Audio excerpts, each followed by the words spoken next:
नाही, आजच आपल्या विधानसभेच्या उपाध्यक्षांनी सांगितलं की आम्ही कालच आपल्या वकिलांची भेट घेऊन त्या ठिकाणी पेशासंदर्भातली जी ॲफिडेविट सादर करायची होती त्यामध्ये या गोष्टी मेन्शन करायच्या होत्या त्यामध्ये समाविष्ट करून त्या कोर्टाला सादर केलेल्या आहेत आणि लवकरात लवकर हा अर्जन्सीने निर्णय घ्यावा अशी विनंती आम्ही माननीय कोर्टाला केलेली आहे.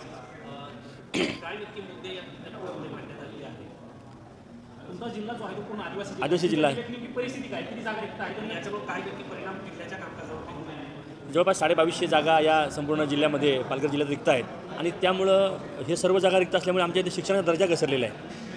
शिक्षक नाही शाळेमध्ये, अनेकांच्या बदल्या झालेत, ते सुद्धा जिल्हा बदली मागत आहेत आणि अशा परिस्थितीमध्ये पालघर जिल्ह्यातल्या एकंदरच शैक्षणिक गुणवत्तेवर परिणाम झाल्यामुळे आणि ह्याचा परिणाम हा पूर्ण राज्यांमधले जे 13 आदिवासी जिल्हे आहेत त्यामध्ये झालेला आहे. भरती प्रक्रिया थांबलेली आहे आणि ज्या जागा पेसाच्या नुसार आदिवासी समाजासाठी आहेत त्या व्हाव्यात, त्यामध्ये ओबीसी बांधवांना सुद्धा समाविष्ट करून घेऊन त्यातून मार्ग काढावा अशी विनंती आम्ही माननीय सुप्रीम कोर्टाला केलेली आहे.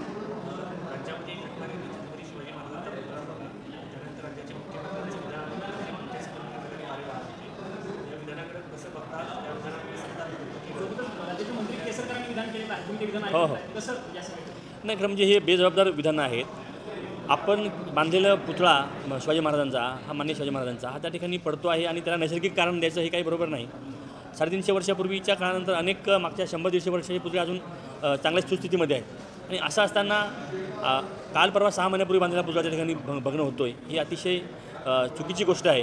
पण या पुतळ्याबरोबरच आपण एअरपोर्ट बघितला असेल किंवा काही पुलांना तडे गेले, समृद्धी महामार्गाला तडे गेलेत, म्हणजे या सरकारने केलेल्या सगळ्याच कामांचा हा प्रश्न आहे. त्यामुळे एकंदरीत गुणवत्तेला त्या ठिकाणी त्यांनी दुय्यम दर्जा दिला आहे आणि टक्केवारीला महत्त्व दिलं आहे असं यातून अधोरेखित होतं आहे. राज्यात एक सर्वे आलेला आहे काँग्रेसचा, त्या काँग्रेसच्या सर्वेनुसार काँग्रेस राज्यात सगळ्यात मोठा पक्ष होईल असं दिसतंय. सोबत तुमचा पक्ष मोठा पक्ष असेल, पण अजित पवारांच्या पक्षाला मात्र सर्वात कमी जागा येतील असं त्या सर्वेमध्ये दिसतं. नाही, या राज्यामध्ये महाविकास आघाडीला प्राधान्य लोकसभेच्या निवडणुकीचं दिलेलं आहे. 31 जागा महाविकास आघाडीच्या आल्यात आणि महायुतीच्या 17 जागा आल्यात. हाच प्रतिबिंब पुढच्या या विधानसभा निवडणुकीमध्ये होणार आहे आणि हा सर्वे मी मागे सांगितलं होतं की मागच्या काळातला सुद्धा सर्वे हा असा झाला होता की महायुतीला 20 त्यातल्या 3 कमी झाल्या आणि महाविकास आघाडीला 17 त्यातल्या 3 वाढल्या.